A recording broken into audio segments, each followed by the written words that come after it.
kin san wani abu, ni abin da nake so ki fahimta, aure fa muka yi, babu inda ba a aure, babu kuma a inda ba a rabuwa, ba kuma a cikin mutanen da ba a rabuwa, hakanan ba kuma a cikin mutanen da ba a rabuwa da rigima.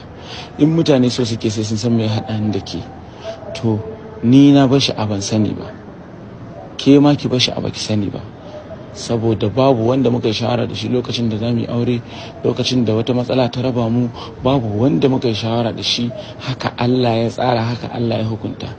Kuma in ni mai cin fuska ne ba sai an gaya miki ba, kin sani na sani, in baki sani ba ma na sani. Yarinyar da take tsakaninmu ta rufe kowace kofa da inda cin fuska aiki na ne ma zan yi miki shi. Abin da nake so ki fahimta a nan shine ki gane har kullun su mutane ba zaman lafiya suke so ba.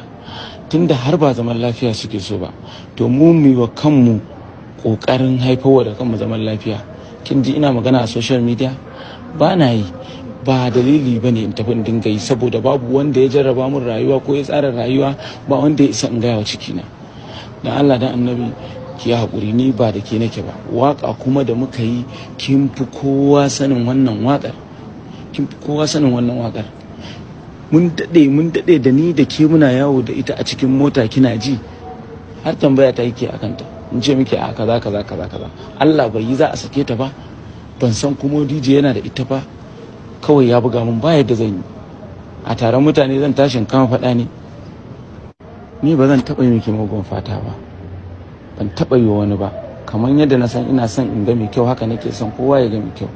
Saboda haka ki yi haƙuri, ki yi haƙuri, ki yi haƙuri, ba da ke nake ba.